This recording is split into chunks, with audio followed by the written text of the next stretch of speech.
बारिश में गरीब का हाल। सुशीला अपने पति रामू और बेटी भूमि के साथ एक गांव में छोटी सी झोपड़ी बनाकर रहती थी। रामू मजदूरी करके हर रोज पैसे कमा कर लाता था, जिससे उनका घर चलता था। लेकिन कई दिनों से रामू के पैर में बहुत दर्द था, जिस वजह से वो काम पर नहीं जा पा रहा था। सुशीला, क्या करूं? पैर में तो बहुत दर्द है, मगर काम पर नहीं गया तो हमें 2 वक्त का भोजन भी नहीं मिल पाएगा।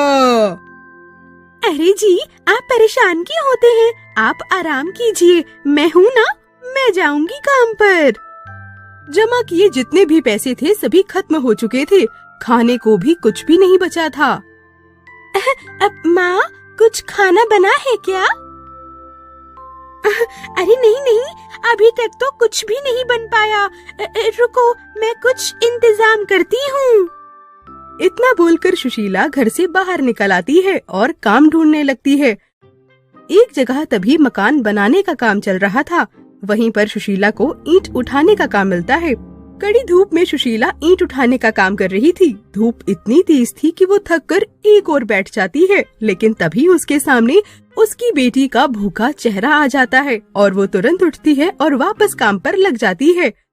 ईंट उठाने के बदले उसे थोड़े से पैसे मिलते हैं। उन पैसों से सुशीला राशन का सामान लेकर घर आ जाती है और जल्दी जल्दी भोजन बनाकर रामू और भूमि को देती है। रामू भोजन करते वक्त सुशीला से पूछता है, सुशीला, राशन खरीदने के पैसे कहाँ से आए?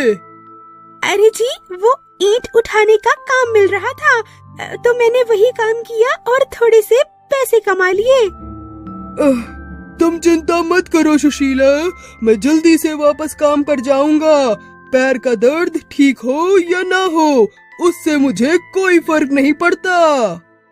अरे नहीं, ये कैसी बातें कर रहे हैं आप आराम कीजिए, कोई जरूरत नहीं है काम पर जाने की। माँ, एक रोटी और दे दो। बेचारी सुशीला ने अपने लिए एक ही रोटी बचाकर रखी थी, लेकिन वो अपनी भूमि को आधे पेट नहीं उठने देना चाहती थी, इसीलिए उसने वो रोटी भी भूमि को दे दी। और इसी तरह से सुशीला हर रोज ईंट उठाने का काम करने लगी और उससे जितने पैसे आते उन्हीं से घर चलाती थी। तभी कुछ दिनों के बाद बरसात का मौसम आ जाता है और बिना रुके कई दिनों तक मूसलाधार बारिश होती है, जिस वजह से मकान बनाने का काम रुक जाता है और सुशीला ईंट उठाने वाले काम पर नहीं जा पाती है। सुशीला और बाकी गांव वालों की झोपड़ी में भी पानी भर जाता है। सुशीला के पास ना अब पैसे बचे थे और ना ही राशन। घर चलाना बहुत मुश्किल हो रहा था।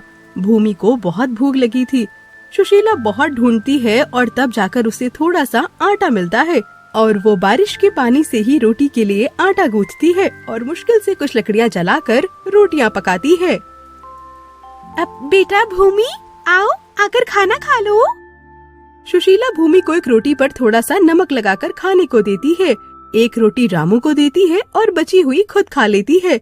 वो बारिश रुकने का इंतजार कर रही थी, लेकिन बारिश तो रुकने का नाम ही नहीं ले रही थी। एक दिन तभी झोपड़ी के ऊपर की छत जोर से नीचे गिरती है। सुशीला सभी के साथ झोपड़ी से बाहर आ जाती है। पूरे गांव में बाढ़ आ चुकी थी। निकलने का कोई रास्ता नहीं दिख रहा था। वो तीनों बहुत देर तक तैरते रहते हैं, लेकिन कोई मदद नहीं मिल पाती है। तीनों बेहोश होकर उसी बाढ़ के पानी में डूब जाते हैं। तभी सरकार ने राहत के सामान के लिए कुछ हेलीकॉप्टर भिजवाए थे। उन्हीं हेलीकॉप्टर वालों की नजर तभी उन तीनों पर पड़ती है। वो तीनों आगे आगे पानी के साथ बहते जा रहे थे। हेलीकॉप्टर से रस्सी नीचे की ओर फेंकी जाती है। एक आदमी रस्सी पकड़कर नीचे आता है और एक एक करके उन तीनों को बचाकर हेलीकॉप्टर में बिठा देता है और एक सुरक्षित जगह पर ले जाकर तीनों को पहुंचाता है। तीनों को होश आता है और वो खुद को जीवित पाकर बहुत हैरान रह जाते हैं। और तभी एक आदमी उनसे कहता है, अरे आज तो आप लोग बाल बाल बच गए। हमने आप लोगों को बाढ़ के पानी में डूबते हुए देख लिया था और हम आपको बचाकर यहाँ ले आए, वरना आज तो आपकी जान बचना बहुत मुश्किल हो जाती। ये सुनकर रामू और सुशीला उनको धन्यवाद बोलते हैं और इस तरह से उन तीनों की जान बच जाती है। उन तीनों की किस्मत अच्छी थी, इसीलिए उन्हें समय पर बचा लिया गया। वरना ऐसे कितने ही गरीब लोग हैं जिन्हें मदद नहीं मिल पा रही है और वो बेचारे बाढ़ के पानी में डूबकर अपनी जान गंवा रहे हैं। एक गांव में 3 बहनें रहा करती थी। वे तीनों बहनें अकेली ही रहती थी क्योंकि उनके माता पिता बचपन में ही गुजर गए थे। रीता सबसे बड़ी बहन थी। वो अपनी दोनों बहनें सीता और रेखा का ख्याल बिल्कुल माँ की तरह रखती थी। रेखा चुलबुली थी। उसे हर वक्त घूमने फिरने की इच्छा रहती थी। रीता रेखा को हमेशा समझाती, बाहर ज्यादा नहीं रहना चाहिए, मगर रेखा हर रोज देर रात तक ही घर पहुंचती थी। एक दिन शाम के वक्त रेखा घर से बाहर घूमने जा ही रही थी, तभी रीता उसके पास आती है। रेखा, आज हमें रात में एक जरूरी काम करना है। आज बिल्कुल देर नहीं करना और जल्द से जल्द घर वापस आ जाना। अच्छा दीदी, मैं आज जल्दी आ जाऊंगी, मैं आपसे वादा करती हूँ। ऐसा कहकर रेखा बाहर घूमने चली गई। रेखा घूमते घूमते गांव के नदी के किनारे पहुंच जाती है। रेखा वहां एक औरत को बैठे हुए देखती है। वह औरत बहुत ही दुखी लग रही थी। उसका नाम सुनिधि था। उसके आंखों से आंसू बहे जा रहे थे। रेखा को उस औरत को रोता देख अच्छा नहीं लगता है। वह उसके पास जाती है। सुनिए, आपकी क्या समस्या है? आप इतना रो क्यों रहे हैं? आप मुझे बता सकती हैं? कहीं मैं आपकी कोई मदद कर सकूं? आप मेरी कैसे मदद कर सकती है? मैं अपनी परेशानी नहीं बता सकती हूँ। मैं आपको जानती तक नहीं हूँ। आप अपनी परेशानी बताइए, मैं उसे दूर करने की कोशिश करूंगी। मैं अगर आपसे मदद मांगूंगी तो क्या आप मेरी मदद कर पाएगी? बिल्कुल, आप कह के तो देखिए। वह दरअसल बेटा, मैं एक स्वर्ग महल की जादुई रानी हूँ और मैं अपनी सारी शक्तियों का गलत इस्तेमाल करती हूँ और अपने बच्चों पर भी बिल्कुल ध्यान नहीं दे पाती हूँ। मैं हर वक्त यही सोचती हूँ कि लोगों पर कैसे राज करना है और इसीलिए जादू करती रहती हूँ। इसी वजह से मेरे पति ने मुझे यहाँ धरती पर भेज दिया है। मैं तब तक वापस नहीं जा सकती जब तक उन्हें ऐसा नहीं लग जाता कि मैं अपनी शक्तियों का सही इस्तेमाल करना सीख गई हूँ। रेखा को सुनिधि की बातें एक सपने जैसी लग रही थी। मुझे तो विश्वास ही नहीं हो रहा कि मैं किसी जादुई रानी से बात कर रही हूँ। आखिर मैं कैसे मान लूं कि आप एक जादुई रानी है? मैं तुम्हें कोई जादू करके दिखा सकती हूँ बेटा, मगर मैंने वापस से अपनी शक्तियों का उपयोग गलत जगह किया तो मेरे पति मुझसे बहुत नाराज होंगे। बस इतनी सी बात है। मेरे पास इसके लिए एक बहुत ही अच्छा उपाय है। क्या है? जल्दी बताओ। आप अपनी शक्तियां मुझे दे दीजिए, मैं आपकी शक्तियों का उपयोग करके देखती हूँ।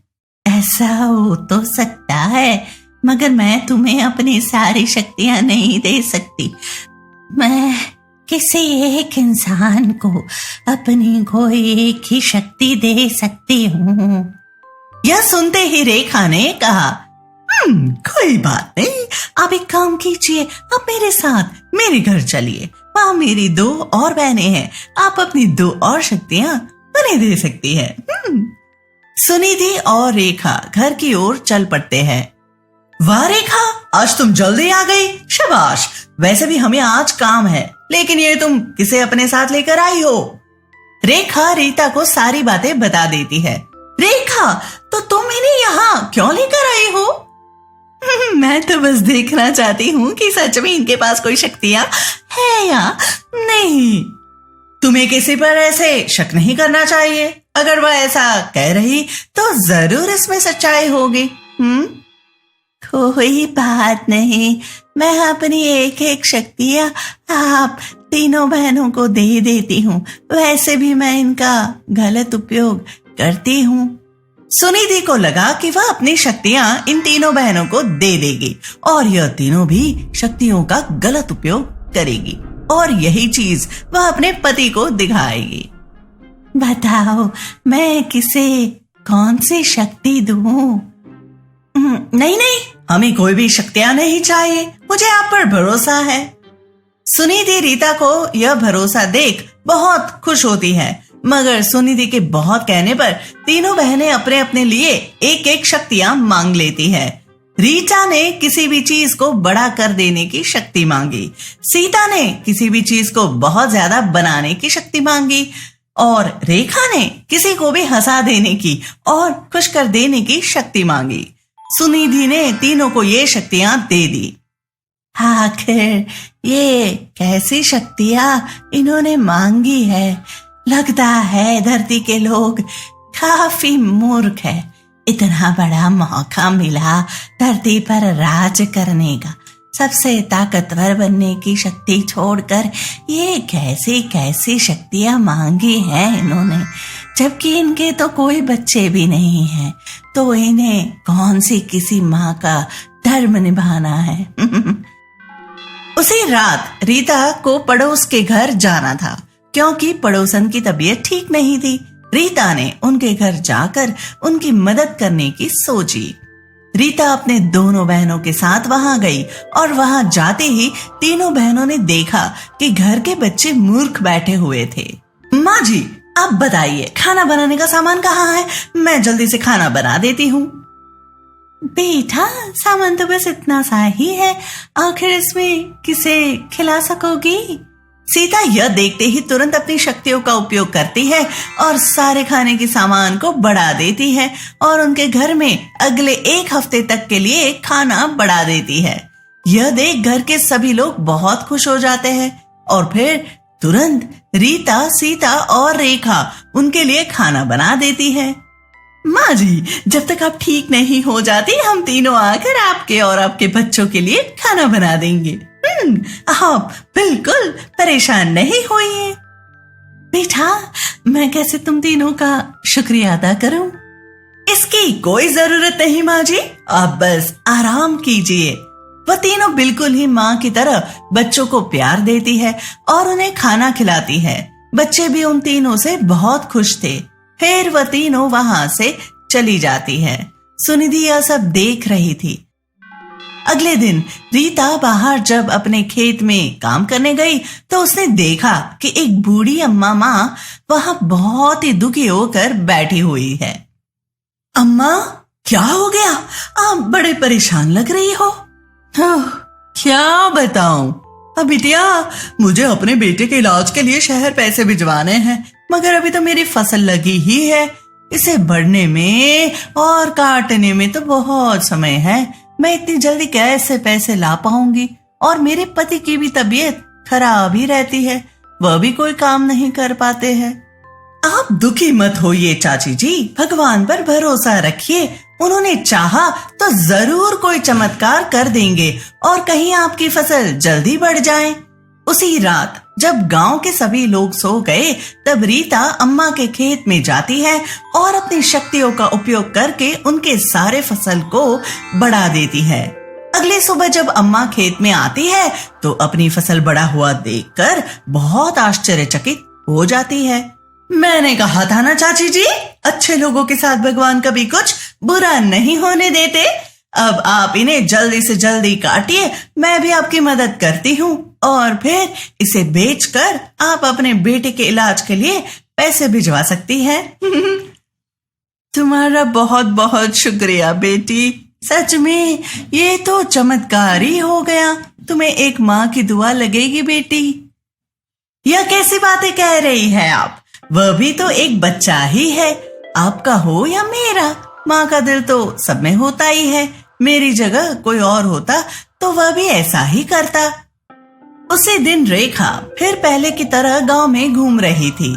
रेखा 3-4 दिन से एक बच्चे को देखती थी, वह हमेशा उसे दुखी ही दिखता था। रेखा ने उससे पूछा भी था, मगर उसने कुछ बताया नहीं था। आज रेखा ने उसका घर तक पीछा किया। घर पहुंचते ही उसने देखा कि वह बच्चा चुपचाप अपना बस्ता उठाए और घर से बाहर चला गया। रेखा उसके घर में गई जहां पर उसकी माँ बैठी हुई थी। माँ जी, क्या मैं अंदर आ सकती हूँ? रेखा घर के अंदर जाती है। वहां जाकर उसने बच्चे की उदासी का कारण जानना चाहा।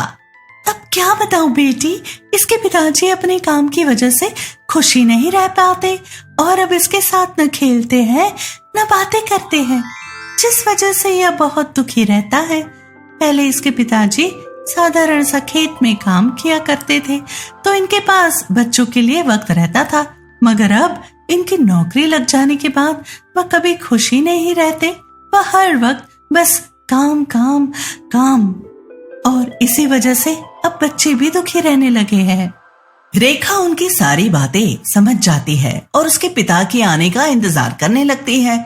जैसे उसके पिता आते हैं, रेखा उनसे बातें करती है और उसे पता चलता है कि उसके पिता भी चाहते हैं कि वह बच्चों के साथ खुशी से रहे, मगर उन्हें काम की वजह से चैन ही नहीं मिल पाता।